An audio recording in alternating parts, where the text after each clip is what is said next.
जय श्री कृष्णा। राधे राधे। मेरे सभी प्यारे भक्तों पर माता की कृपा हमेशा बनी रहे, के धन के भंडार भरे। आइए भक्तजनों, अब हम सुनेंगे 9वीं कथा।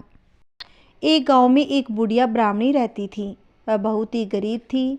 उसके एक बेटा था। एक दिन वह अपने बेटे से बोली, बेटा, कुछ ऐसा काम क्यों नहीं करते जिससे 4 पैसों की आमदनी हो और हम दोनों का जीवन निर्वाह अच्छे से हो जाए।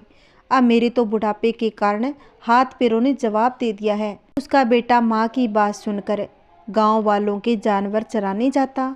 एक दिन लड़का पशुओं को पानी पिलाने नदी पर गया। वहां पर महिलाएं स्नान करके दशा माता का डोरा ले रही थी। उनके पास से एक डोरा बचा हुआ था। उनमें से एक औरत ने कहा, इस लड़के से पूछो ये किसका है। तब एक औरत लड़के के पास जाकर पूछने लगी, तुम्हारे घर में कौन कौन है। लड़के ने कहा, केवल मेरी बूढ़ी माँ है। औरतों ने लड़के को एक डोरा देते हुए कहा, तुम इसे ले जाकर अपनी माता को दे देना और कहना इसका पूजन और व्रत करे। हम तुम्हें सीधा और पूजा की सामग्री भी दे देते हैं, इसे भी अपनी माता को दे देना। लड़के ने उनसे डोरा ले लिया। फिर सब स्त्रियों ने उसे सीधा भी दिया। लड़का उस सामान को लेकर घर आया। उसने दरवाजे से ही माँ को पुकार कर कहा, गठरी को उतार लो, मैं बोझ से दबा जा रहा हूँ। उसकी माँ बहुत ही प्रसन्न हुई और भागी भागी अपने बेटे के पास आई और माँ ने बेटे से पूछा, यह सब कहाँ से लाए हो। तब लड़के ने अपनी माँ को कहा, माँ मैं सब बातें बताऊंगा। तब लड़के ने अपनी माँ को सब समाचार सुनाकर दशा माता का डोरा भी दिया। बुढ़िया ने डोरे को लेकर पहले माथे से लगाया। उसी दिन से व्रत करने लगी। 9 दिन तक कथा कहानी कहती रही। 10वें दिन उसने डोरे की पूजन की तैयारी की और वह देहरी के बाहर गोबर से लीप रही थी। उसी समय एक बहुत ही गरीब बुढ़िया आकर बोली कि क्या कर रही हो बहन। उसने जवाब देते हुए कहा, आज मेरे घर पर दशा माता का पूजन है, इसलिए मैं लीप रही हूँ। उस बुढ़िया रूपी दशा माता ने कहा, मुझे बहुत प्यास लगी है, थोड़ा सा पानी पिला दे। उस लड़के की माँ बोली, मैं तो इस मिट्टी के पात्र में ही पानी पीती हूँ, मेरे यहाँ तो लोटा लुटिया तो कुछ भी नहीं है, तुमको पानी किस में भर कर दूँ। मेरे घर में एक कटोरी है, पता नहीं वो कहाँ रखी होगी, जरा तुम ठहरो, मैं कटोरी ले आऊँ, फिर तुमको पानी पिलाऊंगी। बुढ़िया हाथ जोड़कर घर के अंदर कटोरी लेने गई।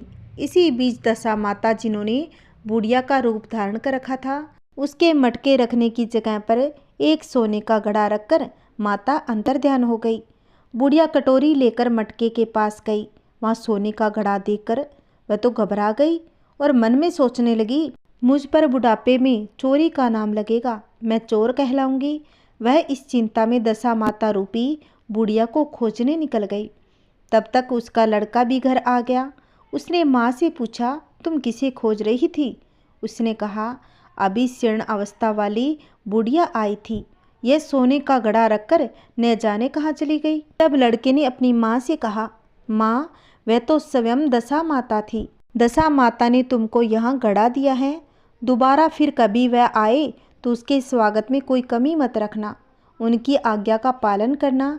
जब तुम नदी पर नहाने जाओ तो तुम्हें नदी घाट पर जो भी चीज़ मिले उसको दशा माता का दिया हुआ प्रसाद समझकर घर ले आना। किसी से मत पूछना कि यह चीज़ किसकी है और कहाँ से आई है।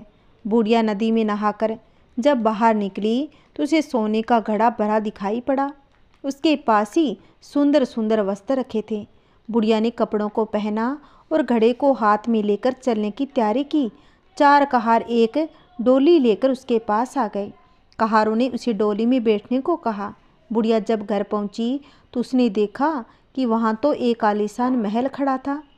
बुढ़िया महल के अंदर गई और वहाँ उसने श्रद्धापूर्वक भक्ति भाव से दशा माता के डोरे का पूजन किया और हाथ जोड़कर वरदान मांगा कि जिस प्रकार तुमने मुझे संपत्ति दी है उसी प्रकार मेरे घर में एक सुशील बहू और आ जाए, तभी यह शोभा देगा।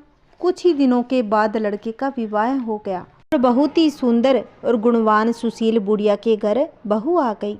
बुढ़िया ने दोबारा दशा माता से वर मांगा, जैसे मेरे बहू बेटे सुशील और सज्जन हैं उसी प्रकार से एक पुत्र पाऊँ। कुछ ही दिनों के बाद बुढ़िया के यहाँ एक पुत्र रूपी रतन पैदा हुआ। एक दिन बुढ़िया ने अपनी बहू को पास बैठाकर समझाया कि मेरी यह सब संपत्ति दशा माता की प्रदान की हुई है। उन्हीं की कृपा से तुम इस घर में आई हो। मेरे ना रहने के बाद यदि कोई मेले कुचेले कपड़े धारण किए हुए बुढ़िया तुम्हारे घर पर आए तो उसे आंचल के छोर से पोंछ डालना और घिन मत करना, उससे प्रार्थना करना, ये सब आपका ही दिया हुआ है। जब भी दशा माता का डोरा लेना हो तब उसको तुम अवश्य लेना और श्रद्धापूर्वक उसका पूजन करना। जब भी तुम्हारे ऊपर संकट के बादल घिर आए तो सुहागिनों को न्योतना।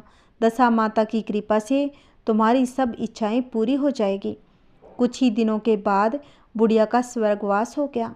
दशा माता ने सोचा कि बुढ़िया के घर चलकर देखना चाहिए कि उसकी बहू सास के वचनों का पालन करती है या नहीं। एक दिन दशा माता ने वृद्धा भिखारिन का वेश धारण कर उसके घर गई। उसे देखते ही बहू खड़ी हो गई, उसके पांव छुए और बालक को उसकी गोद में डाल दिया। उसकी श्रद्धा भक्ति से दशा माता बहुत ही प्रसन्न हो गई।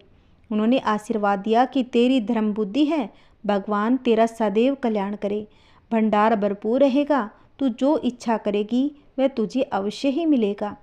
दशा माता ने जैसी कृपा बुढ़िया ब्राह्मणी पर की वैसी सब पर करना। कहानी कहने वाले के, कहानी सुनाने वाले के सब पर माता अपनी कृपा बनाए रखे। बोलिए दशा माता की जय। अगर मेरी कथा आपको अच्छी लगी है तो प्लीज़ मेरे वीडियो को शेयर करें, लाइक करें और कमेंट में ज़रूर बताएं कि मेरी कथा आपको कैसी लगी। जय श्री कृष्णा, राधे राधे।